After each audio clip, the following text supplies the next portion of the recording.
was a God-fearing man. He preached so strongly because he feared God so deeply. There was a reverential awe that gripped his soul for God, that led him to be as bold as a lion. He faced opposition from every side, but he was so bold before men because he was so humble before God. And because he feared God so much, he feared no man.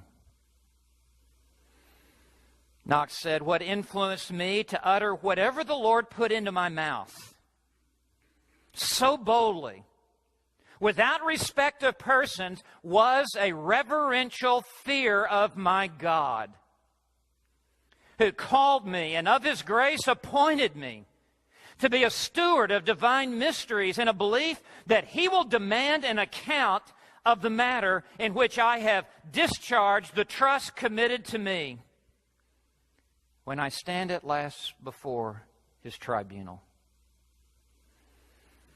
He was a God-fearing man who knew one day he would give an account to his master of the stewardship that had been entrusted to him, had he been faithful to discharge his duty. I want to remind all of us in this room that we shall all appear before the judgment seat of Christ, and every man shall give an account to his master for his message, for his methods, and for his motives. And we will give an account to our fidelity in the Word. There's much more I'd like to say, but I must press on. In fact, as I press on, let me just read one quote from Knox's encounter with Mary, Queen of Scots, with her sin of taking the secret Mass in Holyrood Palace, and after she summoned him, Knox responded to her and said, "Madam, in God's presence I speak. In God's presence I speak." That should be like a shadow that hangs over every one of us. In God's presence I speak. At the end of his life, November 17, 1572, Knox met with his colleagues as he lay on his deathbed.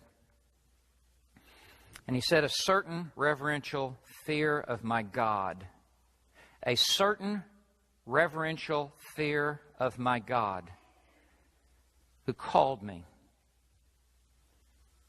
and was pleased of His grace to make me a steward of divine mysteries, to whom I knew I must render account when I shall appear before His tribunal of the manner in which I have discharged the stewardship which He committed to me, had such a powerful effect as to make me utter so intrepidly whatever the Lord put into my mouth." You see, he believed not only in sola scriptura, he believed in tota scriptura. Not only Scripture only, but all of Scripture. There was nothing withheld in John Knox's preaching, to the point that when they buried him outside of St. Giles Church in Edinburgh, the ambassadors said, "Here lies a man who feared no flesh."